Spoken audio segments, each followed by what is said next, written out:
야구야구 김영준입니다. CBA 타결 소식이 여전히 들리지 않는 관계로 오늘도 강제 추억여행을 떠나보겠습니다. 1990년대 최고 마무리 중 한 명인 롬네는 상당히 짧은 이름과 함께 두 가지로 유명한 선수였습니다. 롬네는 먼저 짝수맨이었습니다. 첫 풀타임 마무리 시즌인 1995년부터 은퇴 시즌인 2002년까지 내내 평균 자책점은 1995년 3.29, 1996년 1.95, 1997년 3.89, 1998년 1.52, 1999년 3.98, 2000년 1.50, 2001년 3.01, 2002년 2.20으로 신기할 정도로 짝수에 잘하고 홀수에 못했는데요. 홀수의 평균은 3.54, 짝수의 평균은 1.79입니다. 또 하나는 당대 최고의 강속구였습니다.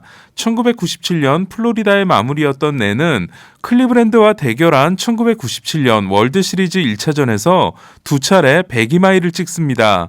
이 102마일이 지금보다 더 대단할 수밖에 없는 건 지난해 메이저리그 투수들이 던진 패스트볼의 평균 구속이 93.5마일이었던 반면 2008년은 90.7마일이고 2008년보다도 10년 전인 1997년은 그보다도 훨씬 낮았을 게 틀림없기 때문입니다. 그와 함께 내는 평균 92마일에 달하는 무시무시한 슬라이더를 던졌는데요. 1990년대 좌완 최고의 슬라이더가 랜디 존슨이었다면 우완 최고의 슬라이더는 스몰츠가 아니라 낸이었습니다. 낸의 슬라이더는 터미네이터로 불렸습니다. 참고로 2002년 베스트 툴 투표를 소개해드리면 아메리칸 리그는 패스트볼 1위가 페드로, 2위가 퍼시벌, 3위가 바톨로 콜론이었고 내셔널리그는 패스트볼 1위가 랜디 존슨, 2위가 카일 판스워스, 3위가 롬넨, 슬라이더는 아메리칸 리그 1위가 제프 넬슨, 2위가 페드로, 3위가 팀 허드슨, 내셔널리그는 1위가 랜디 존슨, 2위가 롬넨, 3위는 케빈 브라운이었습니다. 다시 1997년 이야기로 돌아가서 터미네이터 롬넨과 토미네이터 짐 토미의 대결이 있었던 1997년 월드시리즈는 최고의 명승부 중 하나였습니다.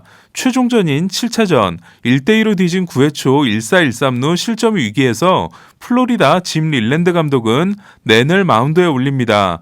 낸은 마퀴스 그리섬과 브라이언 자일스를 잡고 추가 실점을 내주지 않습니다. 이에 힘을 얻은 플로리다는 9회 말 1-4-1-3루에서 호세 메사를 상대로 크랙 카운셀이 동점 희생플라이를 날렸고 11회 말 2-3안루에서 에드가 렌테리아가 끝내기 안타를 날려 3루에 있던 카운셀을 불러들이게 됩니다. 월드시리즈 우승에 기쁨이 가시기도 전에 플로리다는 점포 정리 세일을 합니다. 이에 모이세스 알론은 휴스턴으로, 디본 화이트는 애리조나로, 제프 코나이는 캔자시티로, 케빈 브라운은 샌디에고로, 알 라이터는 뉴욕 매츠로, 게리 셰필드는 다저스로 뿔뿔이 흩어지는데요. 롬넨을 데려간 팀은 샌프란시스코였습니다. 2002년 롬넨은 샌프란시스코와 함께 월드시리즈 무대에 다시 모습을 드러냅니다. 당시 낸은 몸 상태가 좋지 않았고 그로 인해 구속이 크게 떨어진 상태였습니다. 하지만 낸은 노련한 피칭으로 포스트 시즌 시작 후 7세이브 노블론, 평균 자책점 1.13을 기록하고 있었습니다. 베리 본즈에게 1, 2, 3차전 홈런을 맞고 4차전에서 고의사구 3개를 내준 에인절스는 본즈를 4번 출루시키는 5차전에 이어 6차전에도 패배 위기에 몰리게 됩니다. 샌프란시스코가 3대0으로 앞선 6회 초 흥미진진한 대결이 펼쳐지는데요. 돌풍의 주인공인 프란시스코 로드리게스와 베리 본즈의 대결이었습니다. 본즈는 정면 대결을 걸어온 케이로드에게 솔로 홈런을 선물했고 케이로드는 7회 제프 켄트에게도 적시타를 맞아 샌프란시스코가 5대0으로 앞선 채로 7회 초가 종료됩니다. 이때 에인절스는 구장 전광판에 한 원숭이를 등장시킵니다. 이미 유명해진 랠리 몽키였는데요. 에인절스의 구장 담당자는 관중석의 분위기를 돋우기 위해 영화 에이스 벤츄라에 나오는 원숭이가 폴짝폴짝 뛰는 장면을 내보낸 거였습니다. 개인적으로 짐 캐리가 마스크로 대박나기 전에 찍은 작품인 에이스 벤츄라는 제가 짐 캐리 최고의 작품으로 꼽는 영화입니다. 사실 마스크는 짐 캐리보다도 처음 본 캐머론 디아즈의 미모가 충격적이었습니다. 다시 야구 이야기로 돌아가서 그 이후에 일어난 일들은 잘 알고 계실 겁니다.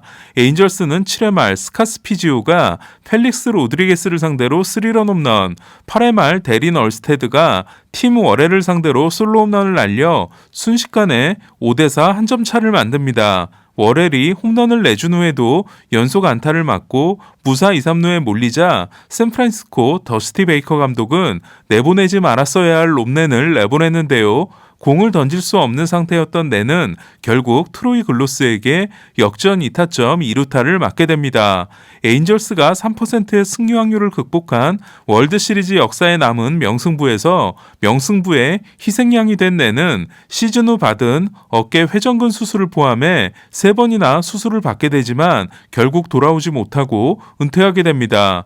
원래 랠리몽키는 그로부터 2년 전인 2000년 6월 9일에 처음 등장했습니다. 샌프란시스코와의 홈경기였는데요.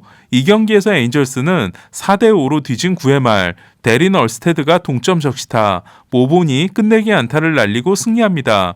마운드에 있던 샌프란시스코 투수는 누구였을까요? 바로 롬넨이었습니다. 그러니까 넨은 랠리몽키의 저주를 가장 제대로 맞은 투수였던 겁니다. 아니, 영상을 시작한 지가 언제인데 아직도 리치가 안 나와 싶으실 텐데요. 브래드 리치는 이제 등장합니다. 펫버렐이 필라델피아의 1순위, 마크 멀더가 오클랜드의 2순위, 코리 패터슨이 컵스의 3순위, CC 사바시아가 인디언스의 20순위 지명을 받은 1998년 드래프트에서 리치는 휴스턴의 17순위 지명을 받습니다. 196cm의 큰 키와 최고의 강속구, 강력한 슬라이더를 가진 리치는 제2의 롬넨으로 기대받고 있었습니다. 리치의 문제는 끊이지 않는 부상이었는데요. 2001년 8월 어깨 수술 후 병상에 있는 리치를 휴스턴의 팜 디렉터인 팀 퍼퓨라가 찾아옵니다. 퍼퓨라는 종이 한 장을 건네는데요. 샌프란시스코의 미디어 가이드에서 롬넨의 소개 부분을 복사한 거였습니다. 거기에는 넨이 마이너리그에서 6년 연속 부상에 시달렸다는 내용이 있었습니다. 용기를 얻은 리치는 2003년 오타비오 도텔과 빌리 와그너의 앞을 담당하는 셋업맨을 맡았고 리치의 성장에 자신감을 얻은 휴스턴은 시즌 후 와그너를 필라델피아로, 뛰어난 자질을 가지고 있었던 도텔을 이듬해 시즌 중반 오클랜드로 보내게 됩니다. 도텔로부터 마무리를 넘겨받은 리치는 2004년 29세이브 1.90, 9이닝당 14.93진, 2005년 42세이브 2.29, 9이닝당 13.13진을 기록하고 가장 촉망받는 마무리 투수가 됩니다. 리치가 포스트 시즌에서 1006세이브를 모두 성공시키고 20과 3분의 1이닝 2실점 0.89를 기록할 때까지만 해도 저는 제2의 리베라가 나타난 줄 알았습니다. 휴스턴이 창단 첫 월드시리즈 진출까지 아웃카운트 하나를 남긴 2005년 NLCS 5차전 9회 초 2사 1, 2루에서 리치는 푸울스를 상대합니다. 그때까지 리치의 푸울스 상대 성적은 15타수 2단타에 고의사고 하나였고 푸울스는 그날 4타수 무안타였습니다. 하지만 랜스 버크먼의 역전 3런 홈런 후 파티가 벌어진 휴스턴 덕아웃을 보면서 혼자 방망이를 갈고 있었던 푸울스는 리치를 상대로 역전 3런을 쏘아 올립니다. 제가 실시간으로 본 홈런 중에 가장 충격적인 홈런이었습니다. 휴스턴은 6차전을 승리하고 진출하지만 푸울스에게 맞는 순간 주저앉았던 리치는 더 깊은 수렁으로 빠져들었는데요. 리치는 월드시리즈 2차전에서 정규 시즌 홈런 제로의 스카 포세드닉에게 끝내기 홈런을 맞더니 4차전에서도 0대0으로 맞선 8회 초에 올라와 저메인 다이에게 결승 적시타를 맞음으로써 휴스턴의 월드시리즈를 망치게 됩니다. 2001년 월드시리즈에서 충격을 받은 김병현은 그러나 2002년 8승 3패 36세이브 2.04를 기록하고 마무리로서 재기에 성공합니다. 그러나 저는 리치가 2006년 1승 5패 32세이브 5.28에 그치는 모습을 보면서 리치는 안 되겠구나라고 생각했습니다. 리치가 2007년에도 부진한 모습을 보이자 휴스턴은 필라델피아로 트레이드합니다. 하지만 2008년 리치는 부활에 성공합니다. 폴스에게 맞은 공이 슬라이더였던 리치는 체인지업을 장착하기 위해 노력합니다.